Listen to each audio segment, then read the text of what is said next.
Hello, and welcome to my garden. Sites, I'm narrator. Today I want to share something that is very near and dear to my heart, creating a thriving garden that is both beautiful and productive, without relying on harsh chemicals.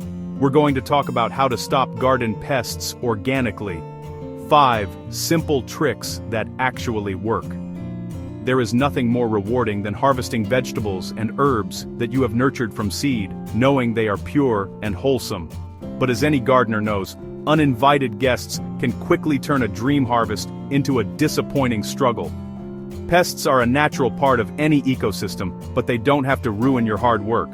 Over the years, I've learned that the most effective approach is often the most gentle one. It's about working with nature, not against it. It's about understanding the delicate balance of your garden's environment and using that knowledge to your advantage. Today, I'll show you 5 simple, elegant, and truly effective organic pest control methods that you can begin using in your own home garden immediately. These aren't just quick fixes, they are foundational practices that will build a healthier, more resilient garden for years to come. It's about creating a place of beauty that nourishes both the body and the soul. Let's get started. The first step in any successful garden strategy is observation. Before we can solve a problem, we must understand it. Look closely here. You can see these chewed leaves on my squash plants, and the stunted growth of these young seedlings. These are clear, unmistakable signs of pest damage. It might be slugs who have feasted overnight, or perhaps tiny aphids hiding on the underside of the leaves, slowly draining the life from the plant. Catching these signs early is absolutely critical. It can mean the difference between a minor nuisance and a catastrophic loss of your harvest. Take a few moments each day, perhaps in the cool of the morning with your coffee, to simply walk through your garden and look. Turn over leaves, inspect the base of the stems, examine new growth. Are there fine webs? That could indicate spider mites. Do you see clusters of tiny insects? Those are likely aphids. Noticing a silvery trail on a leaf? That's the work of a leaf miner. This daily inspection is not a chore. It is a peaceful and meditative ritual that connects you to the rhythm of your garden. It allows you to intervene thoughtfully and precisely. The most profound secret to organic pest control doesn't come in a bottle. It begins right here, in the soil. A healthy garden is built on a foundation of living, breathing, nutrient-rich earth. Before you even think about pests, think about plant vitality. Strong, vigorous plants have their own sophisticated defense systems. They are far more capable of resisting pest attacks and recovering quickly if damage does occur. It all starts with feeding your soil, not just your plants. I amend my beds every single season with well-rotted compost. This isn't just fertilizer, it's a complex ecosystem of beneficial microorganisms that unlock nutrients and improve soil structure. Then, I apply a steady layer of mulch like straw or shredded leaves. Mulch is a gardener's best friend. It conserves moisture, which means less stress on your plants from inconsistent watering. It suppresses weeds that compete for resources, and as it breaks down, it continues to feed the soil. This combination creates the ideal environment for strong root development. Proper watering is the final piece of this foundational puzzle. A deep, consistent watering schedule encourages roots to grow deep into the soil, making them more resilient to drought and stress. Avoid shallow, frequent watering, which can lead to weak, surface-level roots that are more vulnerable. A plant that is never thirsty is well-fed and has room to grow is a plant that can stand up for itself. Now for one of the most elegant and beautiful strategies in the organic gardener's toolkit: companion planting. This is the art and science of placing certain plants together for their mutual benefit. Some plants repel harmful insects, others attract beneficial ones, some even improve the growth and flavor of their neighbors. For example, I always plant marigolds throughout my vegetable beds, especially near my tomatoes. The scent of the French marigold is known to deter nematodes.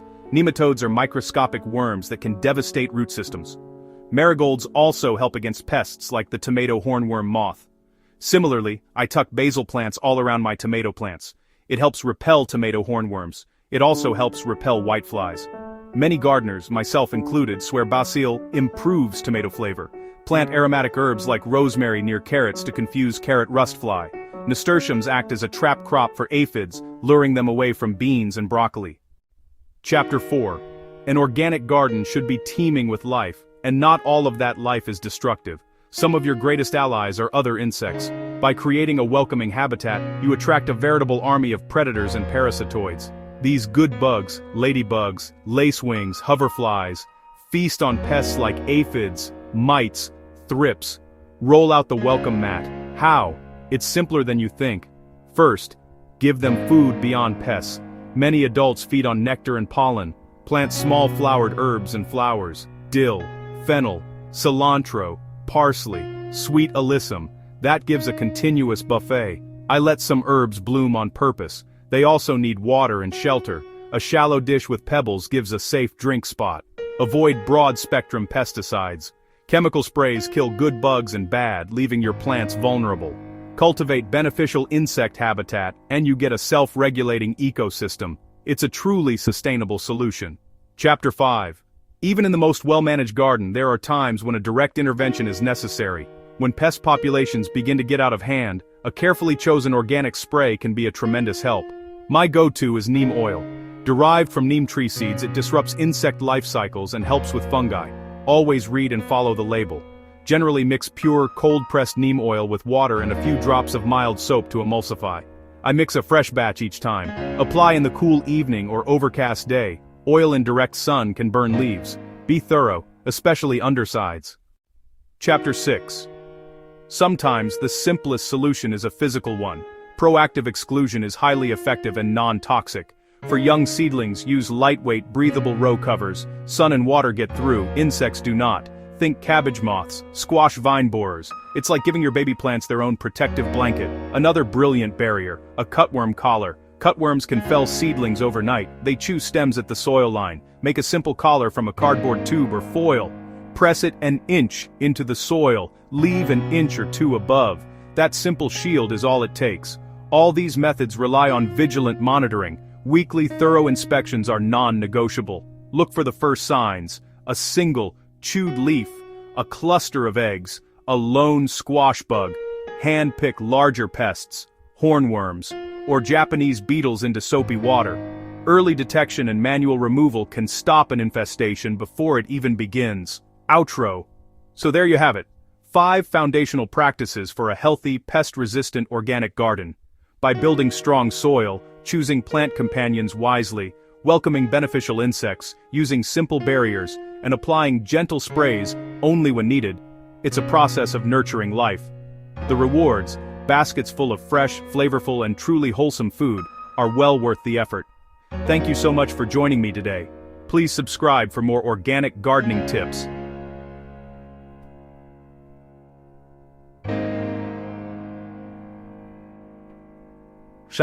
Leave a comment below telling me about your toughest pest problem.